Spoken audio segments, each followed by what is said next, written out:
Don't forget to subscribe to Basement Tales. Just go on Apple, iTunes, or wherever you get your podcasts and hit that subscribe button. We release a podcast every Thursday. That way you'll be sure not to miss an episode.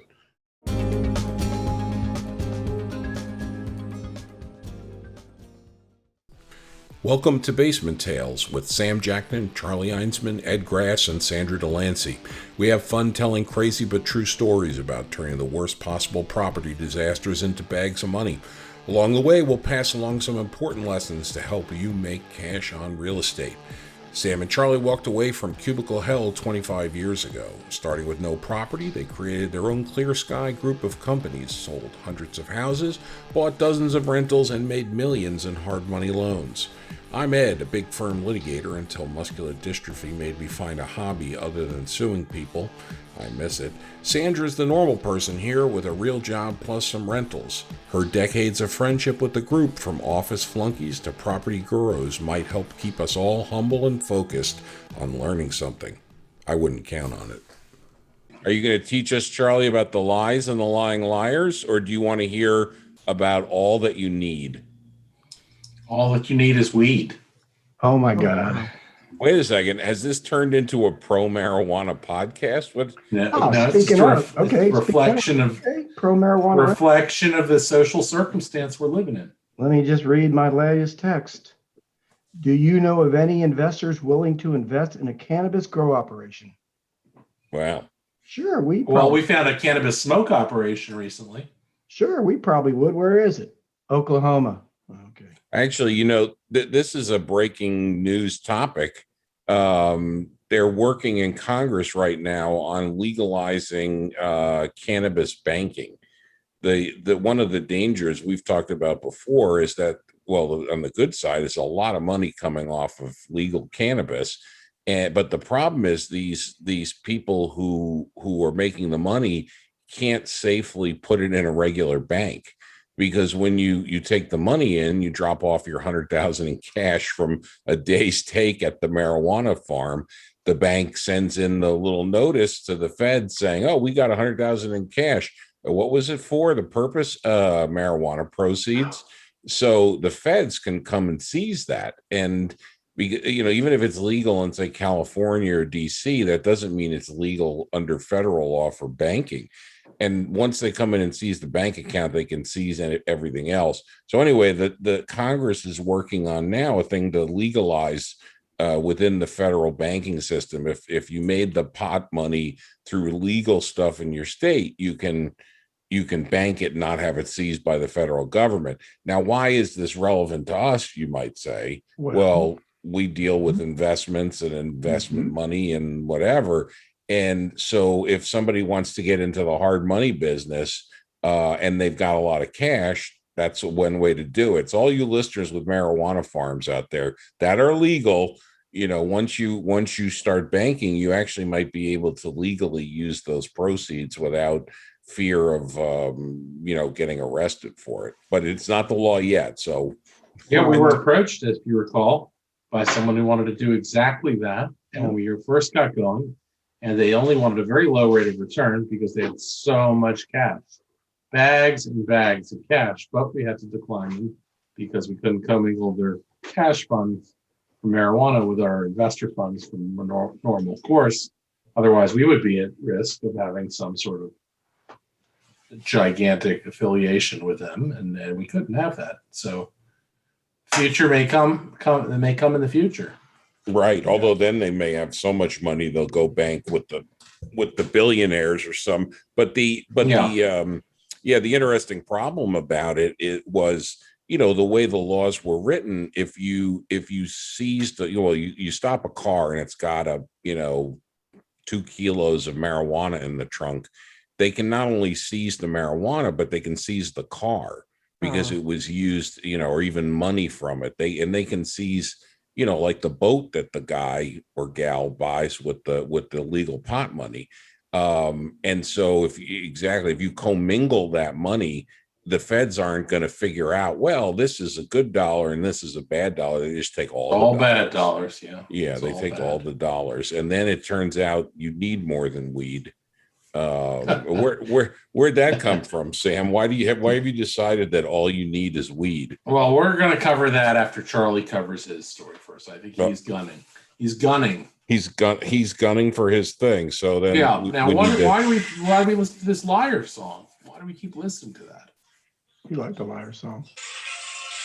yeah. So what's how is that relevant to your story, Charlie? Okay, well, buyer beware, scammers beware. We uncovered another dishonest transaction. What? Yep. This is 2 weeks in a row, uncovering dishonest transactions. So we, like everybody else, are out there trying to find really, really good deals, right? Because the really, really good deals are hard to find because of the market just absolutely going up. And so we have a hard, I should say, probably past tense, right, Sam? We had a hard money deal where it was a short sale. And so a short sale is where the person sells the house, but they owe more than what they're selling it for.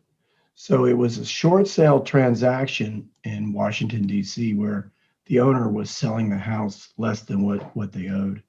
And the numbers for us were kind of straightforward. It looked like it was roughly a $265,000 purchase. It was a, I don't know, $60,000 renovation. Our loan amount was going to be $325,000 and the house was worth $525,000. And oh, by the way, the short sale did get approved. But when we were looking to find other deals for us to buy, not lend on, Sam started looking through what's called the DCRA stop work fine list. And one of the things that came out on that fine list was this particular property that had a stop work order against it for $87,000. And so we were going through the stop work fine list. We had like 10 properties that we were targeting, and one of them happened to be this property where there was a short sale on it.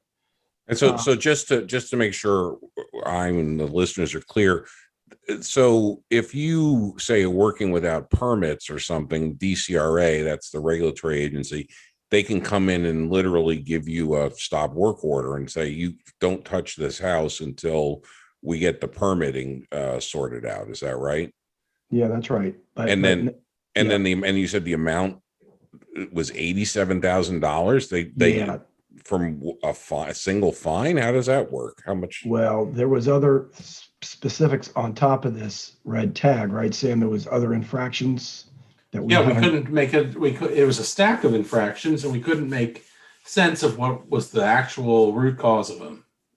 Right. So the way it works is whoever purchased this house, they would be stuck with those fines because the fines convey with the house. So even though this was a short sale scenario, the person buying it would have to, they would get the fines as well. Now, the part of it that isn't above board is that usually when somebody comes to us for a loan, I always hear from the buyer. There's never been a loan that we've done where we haven't heard from the buyer. However, in this case, I had been hearing from the short sale seller many, many times, which in all the short sales that we've ever done, and we've done a lot of short sales, not only listing agents, but buying them and lending on them, we have never really heard from the seller because sellers on short sales don't really care because they're just rubber stamping the short sale. They're like, okay, I'm selling it for such and such price. The bank's going to get short of their money. I'm going to sign, I'm going to convey. Voluntary sale, no foreclosure. And so you never hear from the short sale sellers because they don't care. Well, in this case, not only had I never heard from the buyer is an LLC, but I know who the signatory is. I don't even have his email address or phone number or anything. So of course, immediately the red flags go up. Why am I hearing from the short sale seller and not the buyer? Well, there's only one answer to that. And that's because this is a non-arm's length transaction where the seller is trying to orchestrate the buy of their own property at a short sale. There you go. And why would the seller want to do that? Because you think they want to get rid of those fines essentially? Or they want to buy it back at a lower price. Yeah, buy it back at a much Yeah, they're lower just price. ignoring the fines. They're pretending the fines aren't even there. So why are your fines there? Oh, we don't have any fines. I don't know anything about the fines. So What the about these images of the fines? That doesn't make sense. Those aren't fines. all right, I'm going to go ahead and call Those aren't DCRA fines shown on the about DC. the fictitious Yeah, fine. fines. But really, if it wasn't for the fines, we're technically, well, two things, right? Once the fine showed up, I mean, that took us out of the deal anyway, right? Because it's actually the purchase price plus the $88,000. And so somebody's buying this for a lot of money that nobody thought about. But more importantly, though, it was the red flag of the seller of the house who kept calling me and calling me and calling me. And that wasn't kosher. And so we were like, oh boy, this is not arm's length. So that you think that the seller arranged a straw buyer essentially, That's so that exactly what they, happened. So what happened I was see. an LLC is buying the property, and there is a certain signatory on the LLC, right? But the signatory on the LLC is not the seller. We do know that, but we're 100% sure that the signatory of this LLC is related to the seller. And so the seller is just using the signatory of the LLC as a straw man. So the Right. seller is orchestrating the purchase of their own short sale. Right, right. Well, because until recently, there's just now becoming another live issue. An LLC could come in and buy a property, and you don't know who the LLC's is owned at that time, who they sell it to. All of that stuff can happen behind the scenes, and I guess there's a lot of risk of money laundering for something like that, because maybe the LLC was formed with drug money or whatever. So it's another thing. The federal government passed a law very recent. I think it was actually stuck in one of the COVID bills, but it was pretty much everybody agreed that you have to either coming up or already for big banks, they have to find out who the beneficial owners are. So somebody has to fill out a form and say, oh, Super Duper Real Estate LLC is owned by, Sam and Sandra and Tom down the street in whatever percentages. But well, of course, the thing about that is if people are already committing money laundering, I assume they'd lie on those forms too. But There's that's no probably question. yet another federal crime if people do that. Yeah, well, every LLC that we close as a purchaser, I mean, we do get their organizational documents. So we know who the managing members are. I mean, it's not any surprise to us. What we don't really know are the backgrounds of those managing members. Just because if we like the deal, odds are we're just going to go ahead and do it if the numbers make sense. Right, right. Well, and again, the day after the thing closes, they can just sell the LLC. Yeah. You may never know. That's Um, right.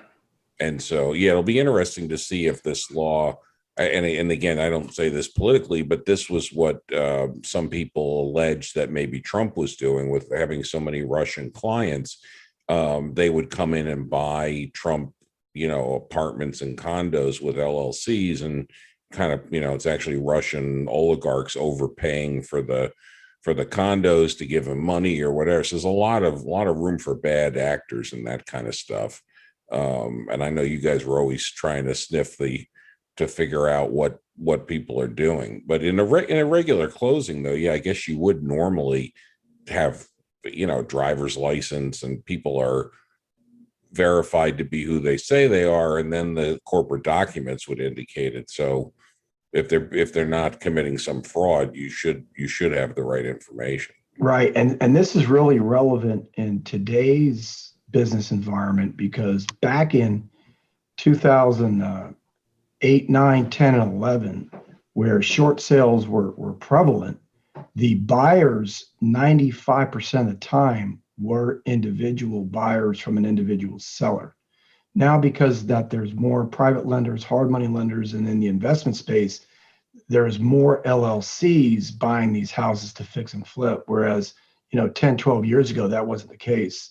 So now in this day and age, it makes this, well, I guess it's a scam, right? I mean, it's certainly not arm's length transaction, but it enables these types of short sale transactions where the LLC could be controlled by the home seller to be more prevalent, and the bank would never find out who's getting shorted. And And so the seller has to affirm that they're not doing it. They're doing this through fraud. That's what they're doing.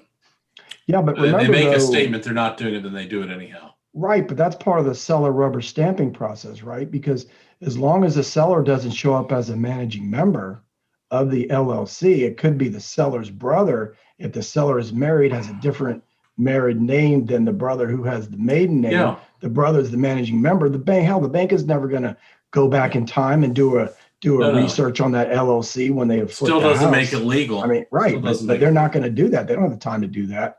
So in this business environment, this kind of structured transaction is going to be more and more prevalent, and this isn't going to be no one's going to turn this up until after the bodies are buried, right? 3, 4, 5 years from now. Once everything blows up, Yeah. some people are paying fast and loose because there's so much money floating around for too few properties. Yeah. And so there's a lot of room for that. Charlie, this raises a question. I know in the what do you call it? The lien space, the tax lien space, I'm pretty sure DC says you can't bid on your own property's tax lien or something to that effect. But how about foreclosure auctions? When can the homeowner bid at their own foreclosure auction? No, that's a great question. I'm glad you asked that question because this just happened literally. What day is today? Thursday? This literally happened on Tuesday. So what happened was, and I could say the street name because it's a big street name, but it was in Fairfax County Court on a road. But I can't say the road because if I give the road away, people will be able to look it up. Figure it out. It was a one house sale, one trustee. The brother of the occupant bought the house at the foreclosure sale. Why do I know this? Because the brother came to Clear Sky Financial for a loan on the house at the foreclosure auction in Fairfax. And so what I did is they had a very unique last name, and he told me that the property was occupied. So I immediately went and looked up the tax record of the owner. And oh, by the way, the owner has the same last name as the buyer who's buying it. And it's a very weird last name. So yeah. That happens all the time. But I guess can it be a family member? I mean, if say theoretically the family member buying it at the foreclosure really is using their own money and whatever, is there a specific bar? I mean, obviously he couldn't be a straw buyer. That would violate it. But how about if he really claimed to be really buying the house for his own use? Would that be okay? No, I don't know. I've seen sales where one of my investor buddies has bought in the house at a foreclosure sale, and then 10 days later deeded the property back to the former owner.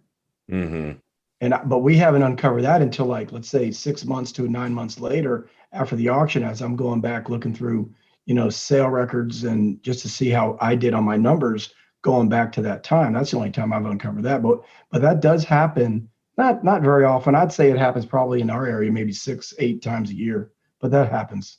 Well, and the problem is, again, with all of these things, right? It's perfectly legitimate and desirable to use an LLC to buy something because you get liability protection if somebody slips and falls on the property or whatever. That's normal, but then you can misuse them. People try to use them for money laundering. Here, that investor that bought it, maybe he was approached to sell the house and he just wanted to flip it fast. I mean, so that, which probably I would assume, although I don't know, that might be legal, but I feel like there's a lot more. I feel like there's more fraud going on. Maybe we're just talking about it a lot. Yeah, we're uncovering as the market bubbles up like this. Yeah, and it's all that's left. It's all the deals that are left are really cruddy. They're so tight, and we've got to really be sticklers on it. And just like the other one from the other week, I mean, you have to admit we accidentally uncovered the one a couple of weeks ago, but the one that we just recently uncovered on the short sale, that had red flags from the very beginning, just because the owner of the house that was doing the short sale kept calling me up. That's I was just like, oh my God. So there's a problem with a short sale being sold to a family member, but not a foreclosure being bought by a family member, right? Is that what we're saying? Well, that's an interesting question. Well, certain. So if the owner is Ed Grass, my brother Joe Grass. How about smoke some? Yeah, that's back to the all you need is weed. Yeah. Well, then these problems go away. But if your Yeah. house is being Smoke the foreclosed weed. at grass and your brother comes in and he wants to purchase it, from foreclosure. Yeah, I That's don't okay. know. Because Oh, it's the thing fine. about There's it, no problem. well, no, the Hey, well, he difference might evict is, me. He might well, buy no, and You evict should me. evict you if you're not making your no, payment. that's strictly okay, because the difference is in a short sale, there's an addendum that clarifies that this has to be an arm's length transaction. Okay, so it's And armed. so the difference is the seller of the house has to sign that, not that, anyone's going to presume, who knows if it's ever been pursued, but they have to sign an addendum that says this is an arm's length transaction, which means the buyer cannot be related to the seller. So you think even a brother? I mean, I don't know what the answer to that is actually. And a foreclosure is okay. I but don't short even sale know is if in not. a foreclosure, I think the actual person being foreclosed on could buy back their own house in their own name that they just got foreclosed on. I don't know why Oh, they wouldn't be able to. You know what this means? I'm going to have to look at this now because I'm curious. And as any honest lawyer will tell you, there's so much law out there, you'll never know it all. So I guess, now if I was a 299 lawyer that Sandra wants to hire.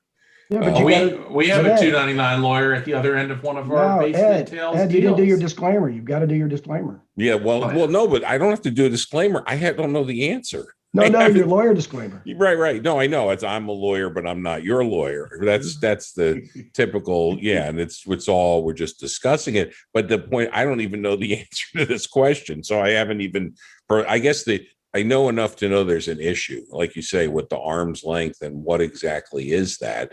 And also don't commit fraud, people. What that's not good. I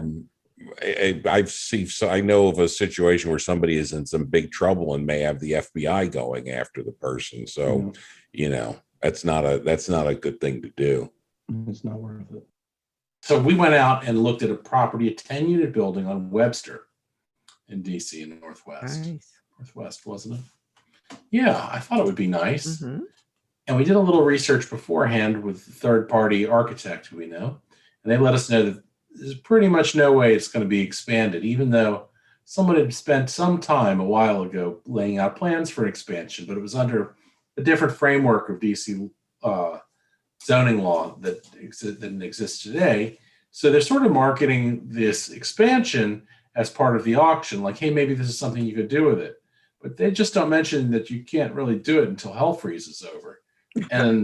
And so that's really only good as the 10-unit building that it is. And it's a very original condition property built maybe in 1940 or something like that.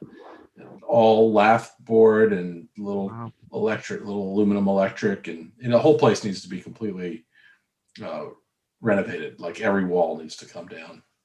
Well, the little demo plan I saw, when you do a demolition plan, they usually highlight like, don't rip this out. And there was like 3 walls on the stairway, I think was literally it.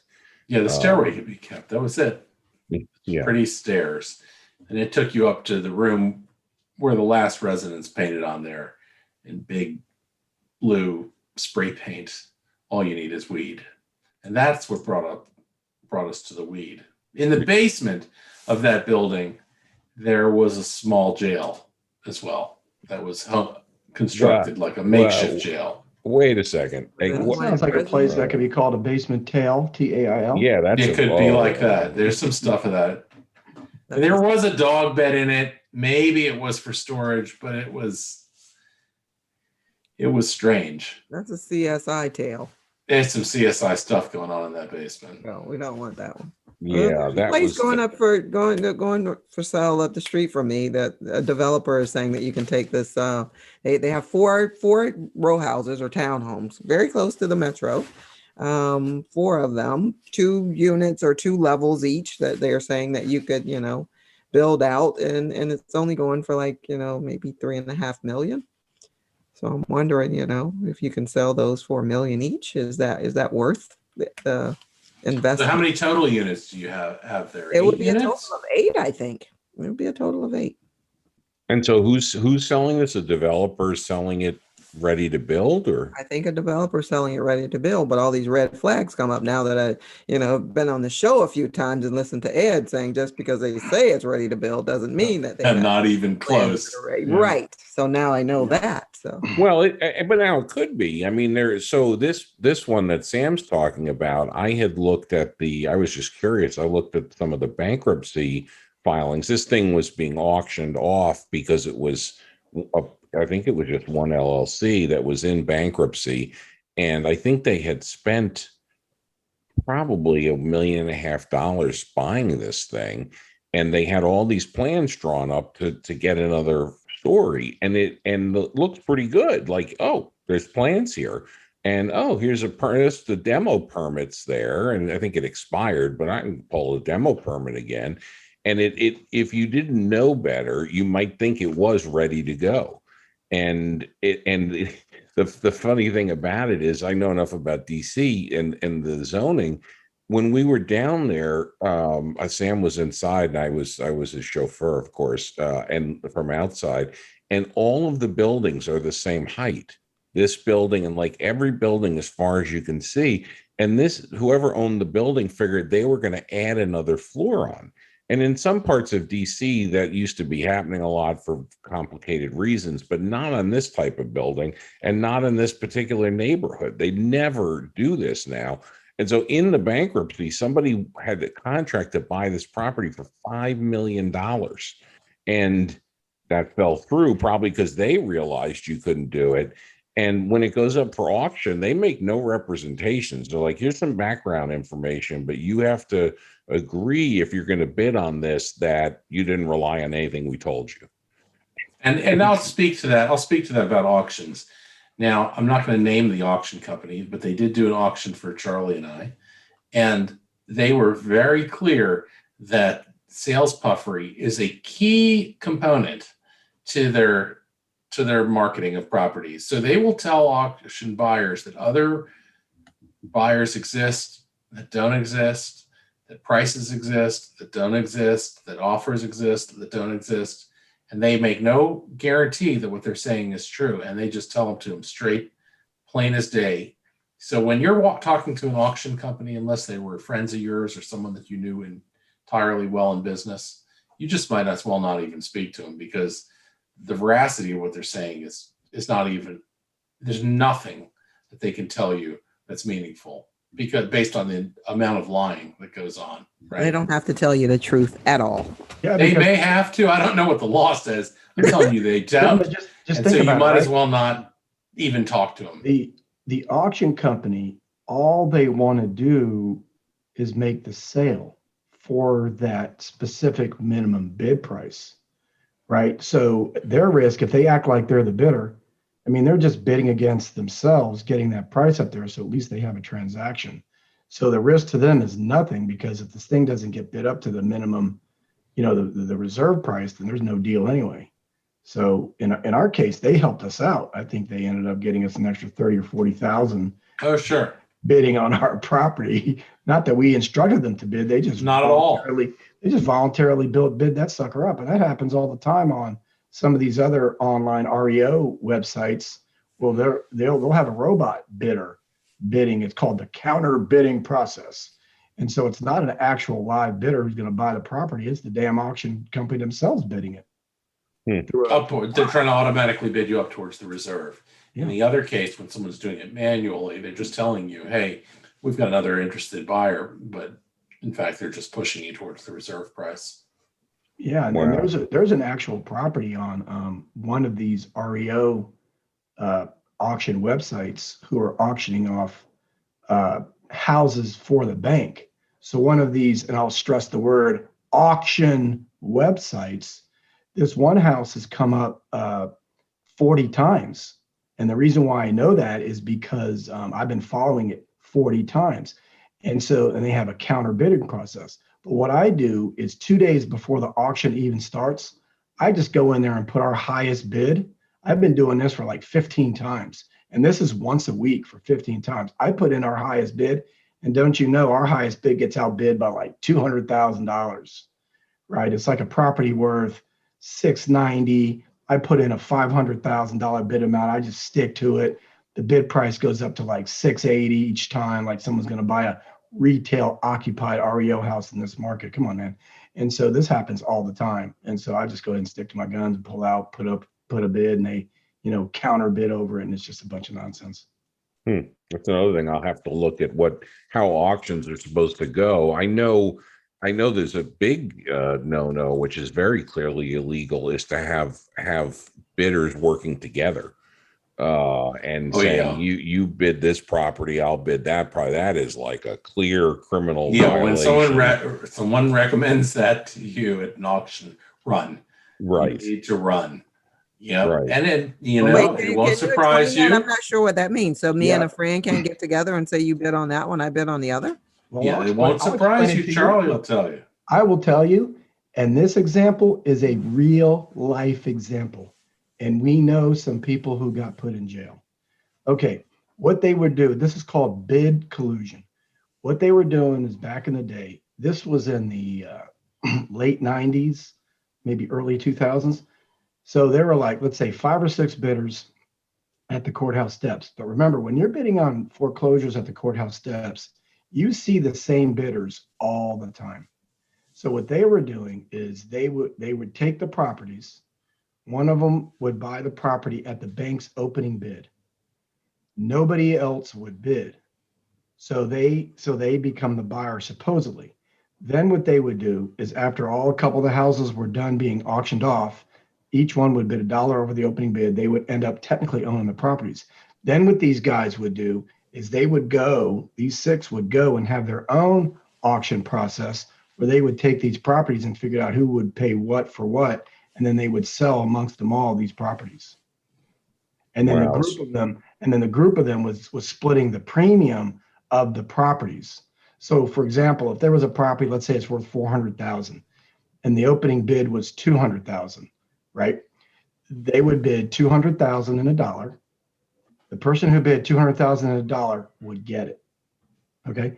Then these people would then bid that. They would have their own private auction amongst the 6 of them and say, who's going to pay what for this property? Then Joe Schmo would say, okay, well, I'm going to pay $260 for it. The group then took that $60,000 premium and split it. Then the person who bought it got the property for an assignment at $260. Yeah, that is definitely go to jail time because and there But was no something one else is bidding on it. I don't know. Well, no, because the only 5 or 6 people at the auction are there every single time. All colluding. All colluding. right? Why can't there be 7 or 8 who are not colluding? Okay, well, let's say there were 7 or 8. They were still colluding because then what they would do is they would just make sure that they outbid the 7th and 8th bidder who wasn't part of the group. And then they could still buy the other properties. As long as, provided it was still a good enough deal for the group. Maybe they'll get a 201 and at least one of them. So with that, they make the money back anyway. Yeah. Right. And that can be big, like you in your example, that one that sold for 200,000, if there was an open bidding process, like you say, would have gone to 260 because whoever paid, they would have been happy at 260, but they're happier at the 200 or 201. Yeah. And if you think about it this way, it's no different. This is conceptually than say Coke and Pepsi getting together and setting their price. We won't sell Coke to restaurants for less than $1 a gallon or whatever it is of the syrup. And Pepsi normally might come in and say, we're going to sell it for 90 cents. And then there's a bidding war about whatever. But instead, they say, all right, you get that restaurant at $1 and Pepsi gets this restaurant. That's, very clear monopolistic, price collusion. And so it's a similar concept if you're undermining an open auction. It's basically, big. That's a go to jail thing. And it's fascinating, right? Because you wouldn't necessarily think about that would be criminal. Well, we see each other at this auction all the time. You take that one, I take the other property, and nobody else really bids. But you can't even do that, right? Because it lowers the price. So Yeah. Typically think of collusion as someone inside, some kind of inside knowledge. And these people don't have inside knowledge. They just know what they're going to pay for it. So it's not like Right. Yeah. keeping other people from bidding, but Right. Right. You could show up and bid it up to 260. That's right. They're Right. limiting the bank's collection of the money. yeah. Okay. And it's a little bit, again, it's a little bit like Coke and Pepsi, right? So if Coke and Pepsi say our price floor is $1, don't bid it down any lower for the restaurants, and we'll divvy up who gets what restaurants. Well, in theory, Sandra could start a soda company and sell to the restaurants for 50 cents a gallon. But, and no offense, Sandra, but Sandra's soda doesn't have the same cachet as Coke or Pepsi. Right. And so it's similar. Yes, somebody off the street could come to one of these auctions, but there's a relatively, I think the right term is oligopoly. There's a buying oligopoly of people that can do this stuff. And yeah. So yeah, sometimes things that don't sound well, even insider trading in stocks, right? Somebody gets a tip. So Apple's got this great new product coming out nobody else has heard about. That's insider trading if you get that tip. And now if somebody says, I think Apple's going to come out with some great products, and that's not insider trading, or not inside information, then you can do it based on it. So anyway, that's a little far afield of what we do, but it is interesting, the kind of possible collusion that's out there. We've talked about a lot of different trouble people get themselves in today. Yeah. Yeah. All kinds. There's a lot of trouble if you don't be careful. No, I would never have thought that was a problem. And I would have done it, easily. Get a few of my friends together and say, let's go and bid on these properties. Right. Yeah. And now, of course, and there are legal ways to do similar things, right? Like Sure. You could all put together one LLC. One LLC, exactly. So, so everybody on this podcast, we can all form an LLC to, Grab Properties LLC, and we can bid for Grab Properties LLC and get it and share the profits because there's still an open bidding process. We're only going to bid on the properties that we want for the LLC, and there's going to be and other we're all bidders disclosing there. it. We're all disclosing it to the. And we can that's all be present at the auction, and we can all sign the purchase That's not the agreement if there's same. any You're question. saying that, we can we get it at 201?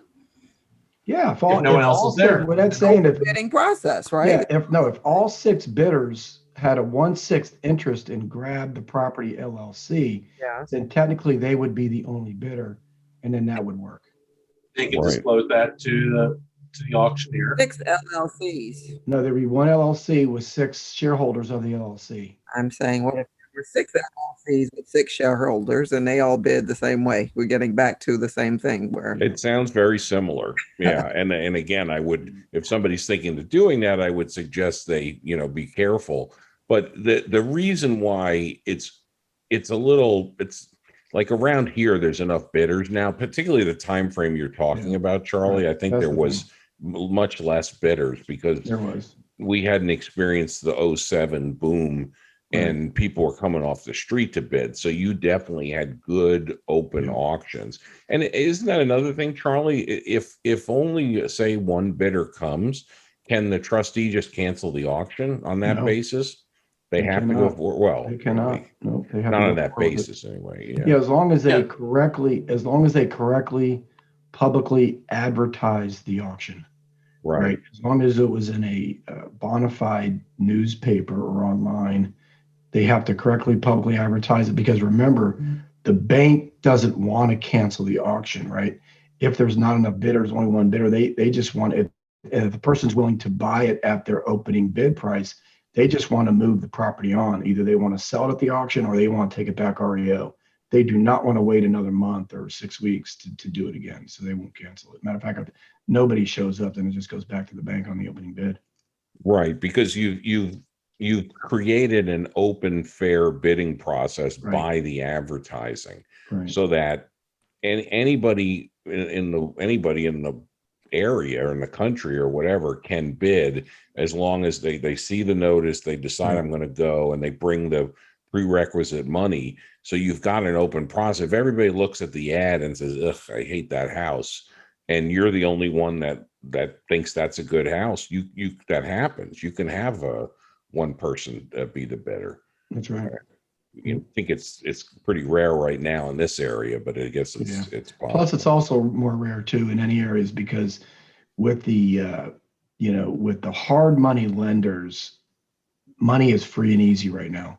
So if anybody gets a good deal on a property, they can find a hard money lender who will lend against it because money is a lot easier to get than, let's say, 10 years ago when hard money lenders didn't even exist. Right. Yeah. All right. Well, I think we've decided that there's a lot of lying out there right now because there's a market bubble. So beware. And Sandra's situation, it could be a good deal what Sandra found, but you got to check. Is it really, do they have the permits pulled? Not, oh, look at the house next door. They did that. So you can do that. Nah, it's not enough. Go get some advice. And then also, if all else fails, all you need is weed. So That's right. All you need is weed. we get all our wisdom from spray painting on the inside of properties. I guess that's our big secret I've let out. I'm sorry. That's it. And then next time you can read the poem that we found on the wall as well. I have that saved. It's I don't know if you'd call it slam poetry, and nobody appeared to be slammed into the wall, but it's actually not a bad poem. I was half joking about reading it, and I read it. I'm like, okay, so you can look forward to that next week on Basement Tales. Thanks for Another listening in, right? and please subscribe and let us know your thoughts and tales and praise and more likely hatred, whatever it is you want to provide us. We're happy to take it.